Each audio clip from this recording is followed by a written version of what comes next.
सर्वात महत्वाची संगती म्हणजे हे संत संग म्हटलं जातं. अर्धशन न घडे संताची संगती म्हटल्या जातं. आपला अर्धा क्षण सुद्धा संताच्या संगतीत वाया जात नाही. आपण जर संतांसोबत जर राहिलो तर एवढं संत संगतीचं महत्व आहे. संताच्या संगतीने जीवाला संगती मुळे सत्संग घडल्या जातो, सत्मती येतं, सद्विचार येतं आणि जीवनाला समाधान करणारं वैभव येतं. विठ्ठल विठ्ठल.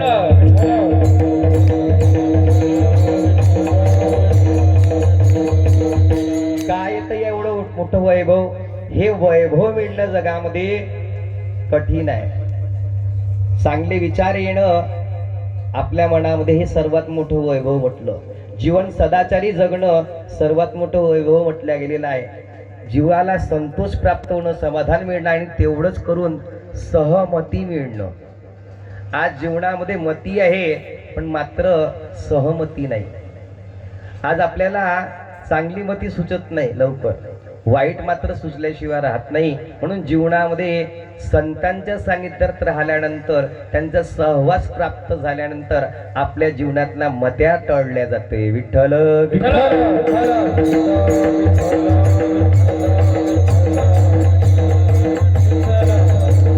आपल्या जीवनातला मातिरा जो आहे, मल्य जो आहे, काढण्याचं जर काम करत असेल तर ते संत संगती करतं. विठ्ठल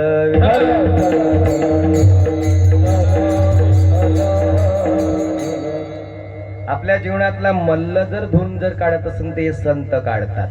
आपल्या जीवनातली आसक्ती जर दूर जर करत असेल ते हे संत करतात.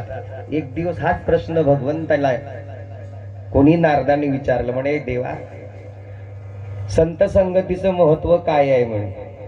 नारद मुनी म्हणाले, भगवंत म्हणाले तू मी विचारता का, तुम्ही विचारता का नारदा?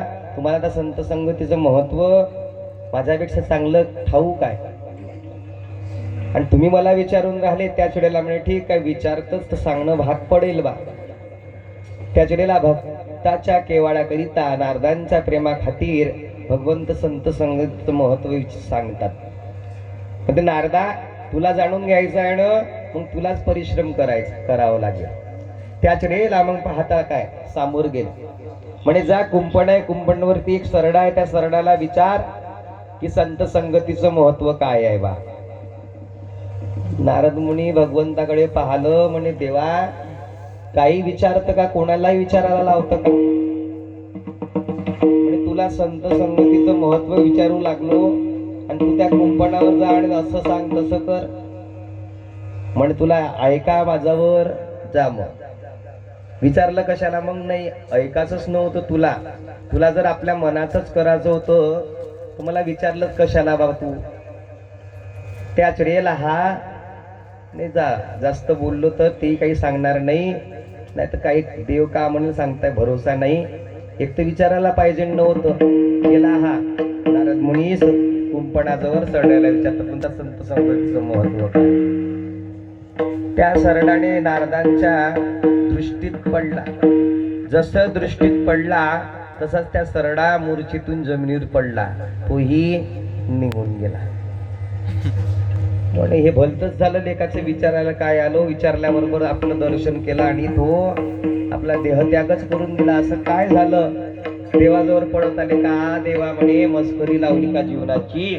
त्याच्याला विचारायला गेलो तर त्यांनी एकही शब्द काढला नाही, पाहिल्याबरोबरच चालला गेला. म्हणे असं झालं का?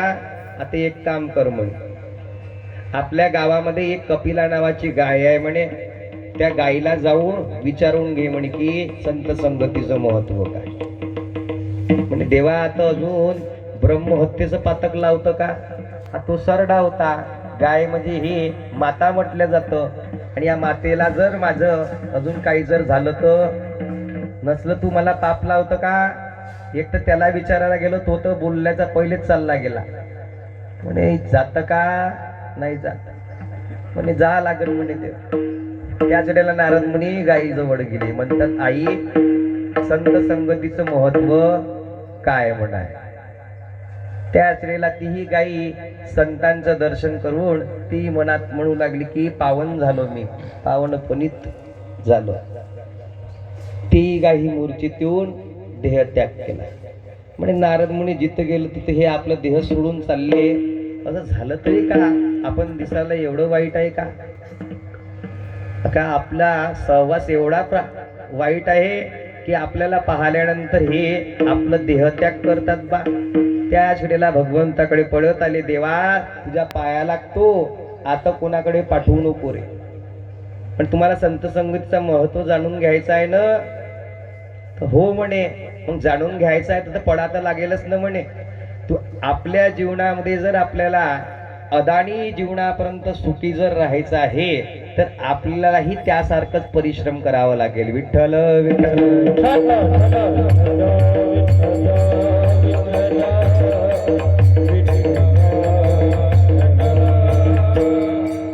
आपल्यालाही त्यासारखंच करावं लागेल की जसं भगवंत आपल्या कर्मानुसार लीला करून राहिले आहे का नाही. आपण कर्मानुसार आपलं जीवन व्यतीत करून राहिलं त्याचप्रमाणे भगवंत नारद मुनीही म्हणे आता मग झालं. त्याच वेळेला मग एका राजाच्या घरी मोठा जात नामकरण सोहळा चालू होता आणि तिचं निमंत्रण नारदाला आलं. देव म्हणाले जावा, तुझी कीर्ती आहे जगात, तुला जाच लागेल. त्याला तिथे गेल्यानंतर त्या सोहळा ज्याचा आहे त्या तिथल्या बालकालाच विचारशील की संत संगतीचं महत्व काय. म्हणे याला विचारलं त्याला विचारलं. आता ह्या नुकता जन्माला आलेला 12 दिवसाचा मुलगा याला का माहिती असेल बा म्हणे. का देवा म्हणे खोडी करतो तू. त्याच वेळेला म्हणजे ऐकावं लागेल विचारलं तर. मार्गदर्शन करणाऱ्याला जर मार्गदर्शन जर विचारलं तर आपल्याला त्याच्यानुसारच वागावं लागतं. आणि मग निघाला, राजाजवळ गेला. राजा म्हणाला की या महाराज तुमचीच वाट बघणं चालू होतं, तुमच्याच हाताने रिबिन कापण्याचा सोहळा होता.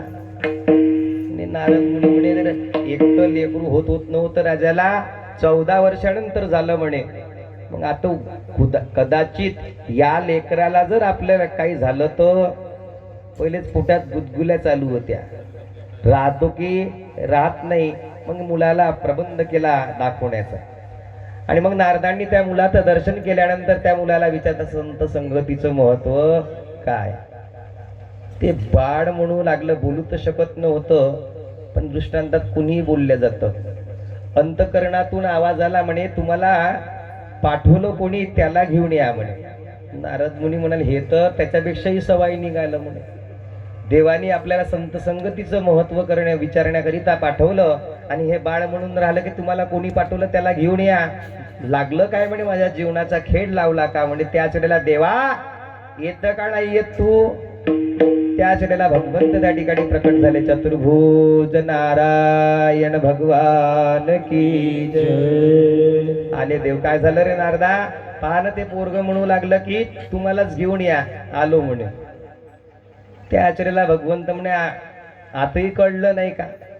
ते बाळ म्हणू लागलं नारदा आताही तुला कळलं नाही का. अरे नारदा ज्या वेळेस तू पहिल्यांदा मला विचारण्याकरिता आला तोच देव मी आहे रे. तुझं दर्शन झाल्यानंतर माझ्या एवढ्या परिवर्तन झालं. तोच मी गाय स्वरूपात गेलो आणि आज या राजाच्या घरी बाळ स्वरूपात जन्माला आलो. म्हणून म्हणतात की आताही तुला समजलं नाही का रे संत संगतीचं महत्व. संत संगतीचे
सारखे करती तात्काळ साधू थोर झाला साधू थोर जाणार कलियुग म्हटल्या गेले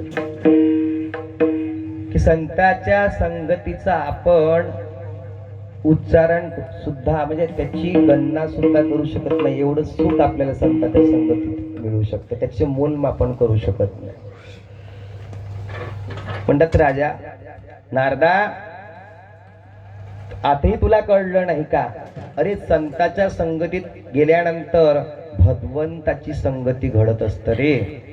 संत दर्शनी हा लाभ पद्मनाभ जोडी पद्मनाभ मिळत असतो रे. आज नारदा तुझी संगत मला लाभली नसती तर आज तुझ्या समोर हा देव आहे याची संगती मला घडली नसती. आज जर आमच्या जीवनात जर आमच्या गुरुची जर संगत जर घडली नसती तर तुम्ही या सर्व लोकांचा प्रेम सर्व लोकांची संगती मला प्राप्त झाली नसती. विठ्ठल विठ्ठल विठ्ठल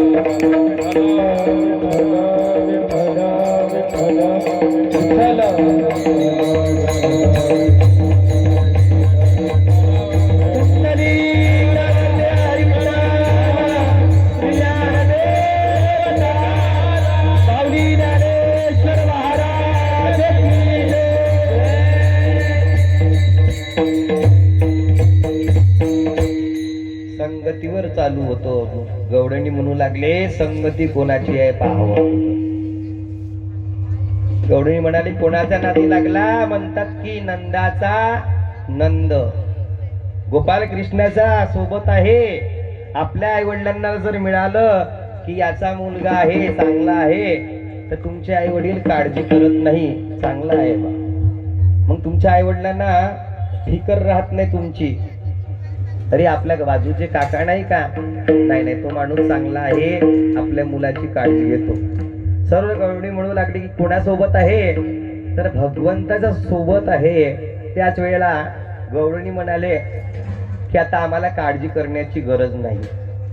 तुझी संगती झाली आमची निश्चिंती. जर आमच्या आपल्या जीवनात जर चांगल्या लोकांची संगत किंवा संतांची संगत म्हणा किंवा आपल्या